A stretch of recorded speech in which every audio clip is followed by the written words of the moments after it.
Hello students, hope you all fine and healthy at your home and missing the school too. We know that due to the corona pandemic we practice social distancing. There is no other options to prevent the spreading of coronavirus. So we have to continue our online learning. I hope all of you already started to learn the subjects of this academic year. Let's start the social science class. You already studied about different concepts of social science in the earlier classes.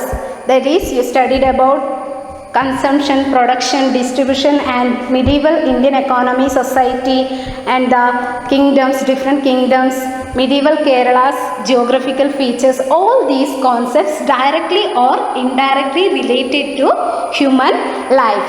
So we simply define social science is the subject of study about human life. അതായത് നമ്മൾ കഴിഞ്ഞ ക്ലാസ്സിൽ പഠിച്ചിട്ടുണ്ടാവും 6ാം ക്ലാസ്സിൽ different concept, അതായത് medieval സൊസൈറ്റീനെ കുറിച്ചിട്ടും medieval economy, അതായത് consumption, production, distribution ആയാലും human rights ആയാലും ഈ എല്ലാ കോൺസെപ്റ്റ്സുകൾ നമ്മുടെ മനുഷ്യ ജീവിത രീതിയിലേക്ക് ബന്ധപ്പെട്ടിട്ടുള്ളതാണ്.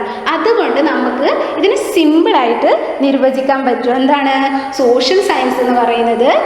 സമൂഹത്തെക്കുറിച്ച് പഠിക്കുന്ന ഒരു പഠന ശാഖയാണ്. അതായത് ഹ്യൂമൻ ലൈഫ്, അതായത് മനുഷ്യ ജീവിതത്തിനെ കുറിച്ച് പഠിക്കുന്ന ഒരു പഠന ശാഖയാണ് എന്താണ് മക്കളെ? Social science. Is it clear? Let's discuss. Your social science text book is divided as 3 parts. അതായത് നിങ്ങളുടെ സോഷ്യൽ സയൻസ് ടെക്സ്റ്റ് ബുക്ക് 3 പാർട്ടായിട്ടാണ് ഉള്ളത്. First part includes 7 chapters. First part എത്ര ചാപ്റ്റേഴ്സ് ഇൻക്ലൂഡ് ചെയ്തിട്ടുള്ളത്? 7 ചാപ്റ്റേഴ്സ് ആണ്. First one is Europe in transition. അതായത് ഫസ്റ്റ് ചാപ്റ്റർ എന്ന് പറയുന്നത് Europe in transition. Second chapter from trade to power. Second chapter എന്ന് പറയുന്നത് from trade to power. Third chapter is resistance and the first war of independence. അതായത് third chapter എന്ന് പറയുന്നത് resistance and the first war of independence. Fourth chapter എന്ന് പറയുന്നത് India towards a new era. India towards a new era is the fourth chapter. Next fifth chapter is economic sources. Fifth chapter is economic sources. Sixth chapter is the earth and biosphere. Seventh chapter is understanding of maps. These are the chapters we are going to study in the first part of your social science textbook. Let's start the first chapter. What is that? Europe in transition. അതായത് Europe പരിവർത്തന പാതയിൽ. അതായത് Europe എന്ന് എല്ലാവരും കേട്ടിട്ടുണ്ടാവും അല്ലേ? What is Europe? Europe is a continent. All of you heard the name Europe. Europe is a continent. Other than Europe, in addition to Europe, there are many other continents. Can you name the continents? Yes, of course. There is Asia, Africa, North America, South America, Europe, then Antarctica and Australia. These are the 7 continents of the world. അതായത് നിങ്ങൾ already Europe എന്നത് കേട്ടിട്ടുണ്ടാവും അല്ലേ? Europe ഒരു continent ആണ്. അതായത് Europe അല്ലാണ്ട് വേറെ പല കോണ്ടിനെൻസുകൾ ഉണ്ട്. നിങ്ങൾ പ്രീവിയസ് ക്ലാസ്സിൽ പഠിച്ചിട്ടുണ്ടാവും അല്ലേ? ഏതൊക്കെയാണ് മക്കളെ? One is Asia. It is the largest continent. അതായത് ഫസ്റ്റ് ലാർജസ്റ്റ് കോണ്ടിനെൻ്റ് ആണ് ഏഷ്യ. അതായത് നമ്മുടെ ഇന്ത്യ ഈ ഒരു കോണ്ടിനെൻറ്റിൻ്റെ ഒരു ഭാഗമാണ്. Second largest continent is Africa. Third one is north America. Fourth one is South America. Fifth one is Antarctica. Sixth one is Europe. Seventh one is Australia. These are the 7 continents. അതായത് ഇവിടെ നമ്മൾ Europe ചെറുതാണെങ്കിൽ പോലും Europe is A occupies 6th position in the continents list. അതായത് യൂറോപ്പിന് എത്രാമത്തെ പൊസിഷനാണ്? 6ാമത്തെ പൊസിഷനാണ് continent ലിസ്റ്റിൽ. പക്ഷേ first the transition means change or മാറ്റം. അതായത് ഫസ്റ്റായിട്ട് ഒരു കോണ്ടിനെൻറ്റിൽ മാറ്റം സംഭവിച്ചിട്ടുണ്ടെങ്കിൽ അത് യൂറോപ്പിലാണ്. The transition that is first to place in a continent that is in Europe, that we are going to discuss in this chapter. What are the factors that influence the changes or transition in Europe? First, The chapter in your textbook is introduced with a description of a famous historical monument, that is Hagia Sophia. Hagia Sophia is one of the famous historical monuments. Hagia Sophia is one of the famous historical monuments of the world. It was built in the year 6th century AD during the reign of famous Byzantine Emperor, that is Justinian's reign period. This was built during the period of Justinian, and it is also a great church of Constantinople. അതായത് ഇപ്പോൾ Istanbul എന്ന് അറിയപ്പെടുന്ന തുർക്കിയിലെ ഒരു സിറ്റിയാണ്. സിറ്റിൻ്റെ old നെയിമാണ് എന്താണ് മക്കളെ? That is Constantinople. This famous historical monument is situated. അതായത് മക്കളെ ഓൾറെഡി ഇസ്താംബുൾ എന്ന് പറയുന്നത് 6th സെഞ്ച്വറിയിൽ കൺസ്ട്രക്ട് ചെയ്ത ഒരു ഫേമസ് ഹിസ്റ്റോറിക്കൽ മോണുമെന്റ്, ചരിത്ര സ്മാരകമാണ്. അതായത് എവിടെയാണ് അത് സ്ഥിതി ചെയ്യുന്നത്? തുർക്കിയിലുള്ള കോൺസ്റ്റാന്റിനോപ്പിൾ എന്ന നഗരത്താണ് ഈ ഹഗിയ സോഫിയ എന്ന ചരിത്ര സ്മാരക സ്ഥിതി ചെയ്യുന്നത്. Is it clear? Any doubt in that? Okay, we discuss what is the features of Constantinople. അതായത് കോൺസ്റ്റാന്റിനോപ്പിളിലാണ് ഇത് സ്ഥിതി ചെയ്യുന്നത് എന്ന് പറഞ്ഞില്ലേ. അപ്പം നമുക്ക് എന്താണ് കോൺസ്റ്റാന്റിനോപ്പിളിൻ്റെ features? Constantinople, the present name of Constantinople is Istanbul. It was situated in where? തുർക്കി. അതായത് ഈ ഏഷ്യയും യൂറോപ്പിൻ്റെ നടുക്കാണ് ഈ ഒരു പ്ലേസ് സിറ്റുവേറ്റ് ചെയ്യുന്നത്. അതായത് ഈ ഒരു സിറ്റി നമുക്ക് കാണപ്പെടുന്നത് 2 കോണ്ടിനെന്റിന്റെ ഇടയിലാണ്. അപ്പൊ ഈ കോണ്ടിനെന്റിന്റെ പ്രത്യേകത എന്ന് പറയുന്നത്, this is a continent that is a capital of ancient eastern Roman empire. അതായത് ഈസ്റ്റേൺ റോമൻ, പാശ്ചാത്യ റോമൻ സാമ്രാജ്യത്തിന്റെ ഒരു ക്യാപിറ്റൽ ആയിരുന്നു ഈ തുർക്കി എന്ന് പറയുന്നത്. Is it clear? So let's discuss what are its features. അതായത് എന്തൊക്കെയാണ് ഇതിൻ്റെ features? First one is it is a center of knowledge. Second one is it is a abode of scholars and a treasure trove of scholarly text. Third one is gateway from Asia to Europe. അതായത് ഇത് പണ്ഡിതന്മാരുടെയും കലാകാരന്മാരുടെയും വിജ്ഞാനത്തിൻ്റെയും ഒരു കേന്ദ്രമായിരുന്നു. ഏത് മക്കളെ? That is Constantinople. And also it was A gate വേ. അതായത് in between ആണ് situate ചെയ്യുന്നത്. അതായത് ഈ കോൺസ്റ്റാന്റിനോപ്പിൾ ഏഷ്യയും യൂറോപ്പിൻ്റെ ഇടയിലാണ് സ്ഥിതി ചെയ്യുന്നത്. അതുകൊണ്ട് ഇതിനെ ഗേറ്റ് വേ, അതായത് പ്രവേശ കവാടം, അതായത് യൂറോപ്പിൽ നിന്ന് ഏഷ്യയിലേക്ക് വരുന്ന ഒരു പ്രവേശ കവാടമായിട്ട് പറയുമായിരുന്നു. അതേപോലെ ഇതൊരു പോർട്ട് സിറ്റി ആയിരുന്നു, തുറമുഖ നഗരമായിരുന്നു. Is it clear? Any doubt? Okay, let's discuss that is after that what happened in Constantinople. അതായത് അതിന് ശേഷം കോൺസ്റ്റാന്റിനോപ്പിളിൽ എന്താണ് സംഭവിച്ചത്? That is during 1453. അതായത് 1453 Constantinople is captured by Ottoman Turks. That is, in 1453, Constantinople is captured by whom? Conquered by Ottoman Turks. They were the cruel conquerors during that period. So they conquered that Constantinople from the Eastern Roman Empire. അപ്പോൾ നമുക്കിനി ആ Constantinople ഈ Ottoman Turks conquer ചെയ്ത ശേഷം എന്തൊക്കെയാണ് മാറ്റങ്ങൾ അവിടെ ഉണ്ടായെന്ന് പഠിക്കുക. ആഫ്റ്റർ ദ എഫക്ട്സ്, അതായത് അനന്തരഫലങ്ങൾ എന്താണ് കോൺസ്റ്റാന്റിനോപ്പിളിൻ്റെ കോങ്കറിലൂടെ ഉണ്ടായ അനന്തരഫലങ്ങൾ.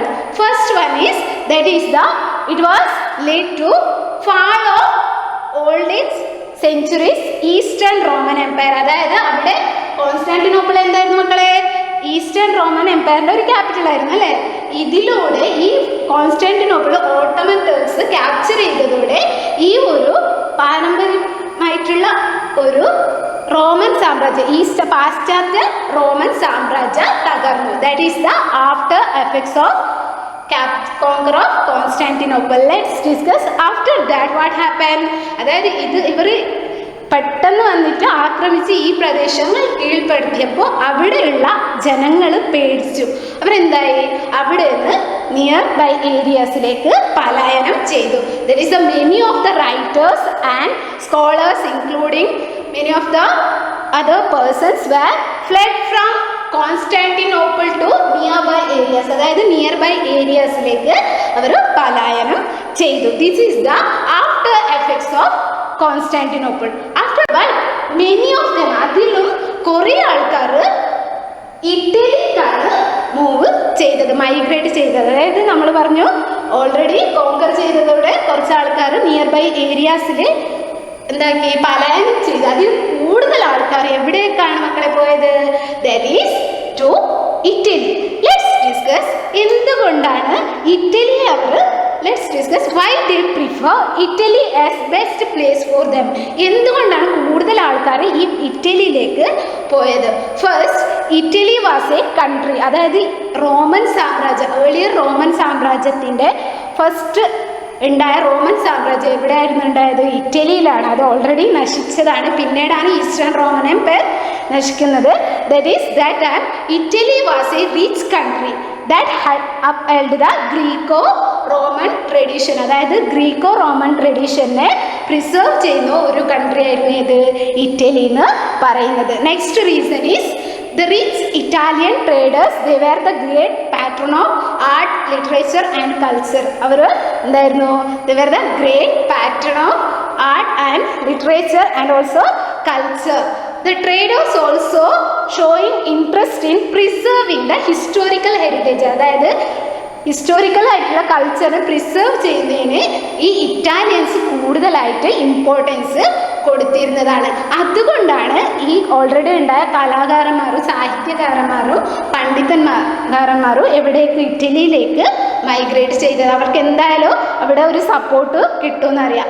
That is why they were migrated to Italy. After that expected their level, they were supported by the Italians. അതായത് അവർ എക്സ്പെക്റ്റ് ചെയ്ത പോലെ അവർക്ക് അവിടെ ലേണിങ്ങിനായാലും ബാക്കിയുള്ള കാര്യത്തിനായാലും എന്ത്, ഈ ഇറ്റാലിയൻസ് ട്രേഡേഴ്സ് മറ്റ് സപ്പോർട്ട് ചെയ്തു. അവരുടെ ന്യൂ ലേണിങ്ങിനും ന്യൂ സയൻറ്റിഫിക് എൻക്വയറിക്കൊക്കെ ആര് സപ്പോർട്ട് ചെയ്തു? Italian traders supported.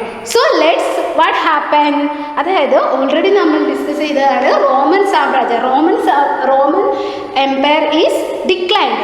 So that is again that culture, literature, architecture is again revived in where? In Italy. When they reached to Italy, it was again revived in Italy. അതായത് old ഏജിൽ നശിച്ചു പോയ ആ ഒരു Roman സാമ്രാജ്യത്തെ ആർട്ടും ലിറ്ററേച്ചറും ആർക്കിടെക്ചറും again ഇറ്റലിയിൽ എന്തായി മക്കളെ? റിവൈവ് ചെയ്തു. That is known as renaissance. The revival of art, classical art, literature, architecture is known as Renaissance. That is first happened in where ഇറ്റലിയിലാണ് അത് ഉണ്ടായത്. That is why we consider Italy has a home of Renaissance. അതായത് ഇറ്റലിന് നമ്മൾ എന്താക്കുക? Renaissance, അതായത് നവോത്ഥാനത്തിൻ്റെ ഒരു home എന്ന് ഏതിനെ പറയും മക്കളെ? ഇറ്റലിനെ നമ്മൾ പറയും. Let's discuss the which are the features of Renaissance. അതായത് renaissance mark the beginning of the modern world. That is a shift from medieval to modern period. Let's discuss which are the features of Renaissance. First one is humanism. Humanism is one of the great main feature of Renaissance. Second one is rationalism. Third one is growth of regional languages. Fifth one is spirit of enquiry. Which are they? Humanism. Humanism means മാനവികത. അതേപോലെ rationalism means യുക്തിവാദം.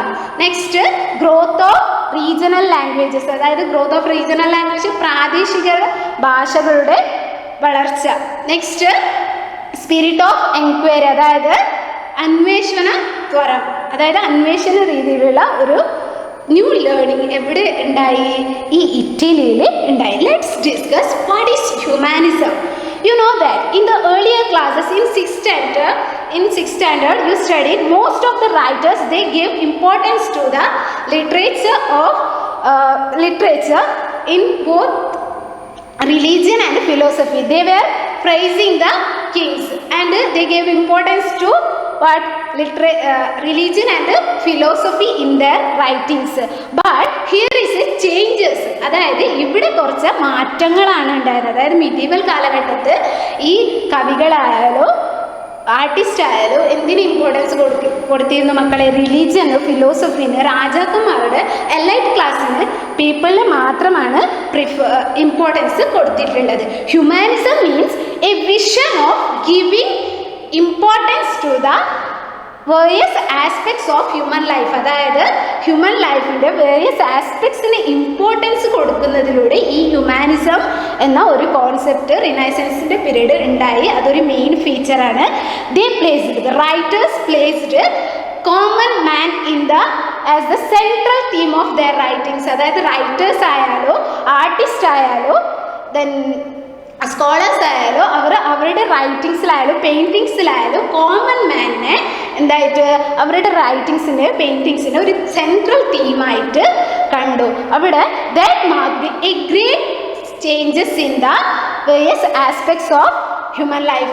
A new awakening is beginning in the various spheres of human life. That is a great changes in the history of the modern world. അതായത് ഒരു modern ആധുനിക ലോകത്തിലെ ഒരു മാറ്റത്തിന് ഇതൊരു കാരണം ആയി.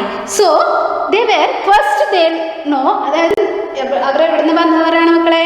Constantinople. they were migrated from Constantinople. First they know only the Greek and Latin languages. അതായത് ഫസ്റ്റ് അവർക്ക് അറിഞ്ഞിരുന്നത് ഗ്രീക്ക് ആൻഡ് ലാറ്റിൻ ലാംഗ്വേജസ്. പക്ഷെ അവർ ആ ലാംഗ്വേജസിൽ when they write their by using both Greek and Latin languages it didn't reach the common man. അതായത് അവരുടെ റൈറ്റിങ്സ് കോമൺ സാധാരണ ജനങ്ങളിടയിലേക്ക് എത്തിയില്ല. അതുകൊണ്ട് they started to use the regional languages. അതായത് റീജിയണൽ ലാംഗ്വേജ് അവിടെ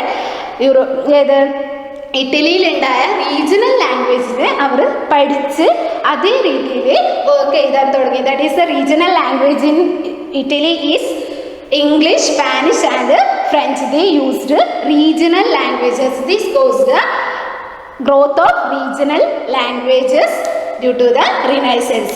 Let's discuss how this Renaissance influenced various aspects of human life. അതായത് നമ്മുടെ മനുഷ്യ ജീവിതത്തിൽ എത്രമാത്രം സ്വാധീനം ഈ റിനൈസൻസിന് ഉണ്ടെന്ന് നമ്മൾ പഠിക്കാൻ പോവാം. Next that is the renaissance in literature. Renaissance in literature. Literature എന്ന് പറയുന്നത് എല്ലാവർക്കും അറിയാലോ, സാഹിത്യം. ദാറ്റ് ഈസ് ദ നവോത്ഥാനത്തിൽ, സാഹിത്യത്തിൽ നവോത്ഥാനത്തിൻ്റെ influence. That is the Petrarch. He was one of the famous eminent writers during the renaissance period. That is why he placed common man as the center of his writings. That is why he was considered as a father of Renaissance. ആരെയാണ് മക്കളെ father of renaissance? നവോത്ഥാനത്തിന്റെ പിതാമഹൻ എന്ന് ആരെയാണ് അറിയപ്പെടുന്നത്? Petrarch. His great work is സീക്രട്ടം. There are other many writers. അതായത് Petrarch അല്ലാതെ വേറെ പല റൈറ്റേഴ്സും ഈ സാധാരണ ജനങ്ങളുടെ ലൈഫിനെ കുറിച്ചിട്ട് അവരുടെ റൈറ്റിങ്സിൽ ഉൾപ്പെടുത്തിയിട്ടുണ്ട്. അതായത് another writer, Dante, his famous work Divine Comedy. അതായത് first eminent writer is Petrarch. He was considered as a father of Renaissance. His work is Secretum ആണ് ആരുടെ വർക്ക്? പെട്രാർക്കിന്റെ work. Next famous writer is Dante. His work is Divine Comedy.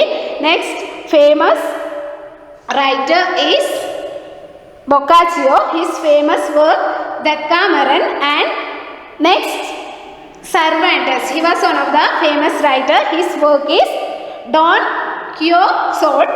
And Erasmus is another famous writer. His work is In Praise of Folly.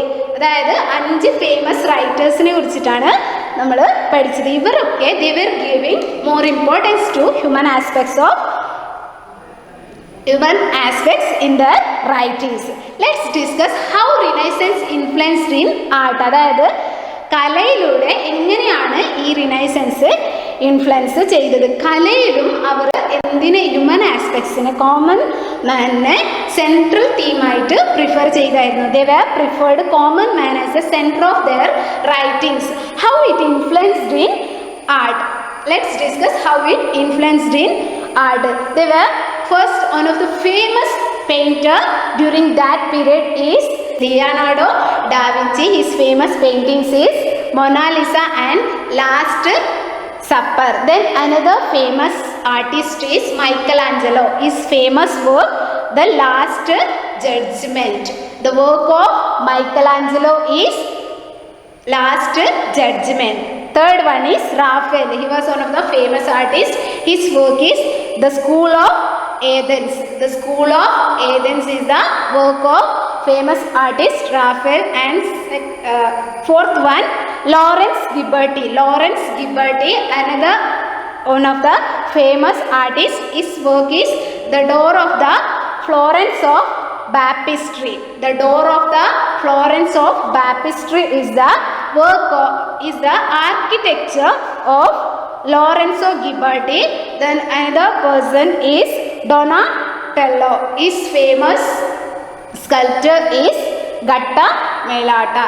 These are the concepts you studied. That is, we discussed about features of Constantinople and what are the reasons for their migrations to Italy, what is Renaissance, what is its features, and how it influenced in different aspects of human life. The remaining chapter, remaining concepts we continue in the next class. Okay, thank you.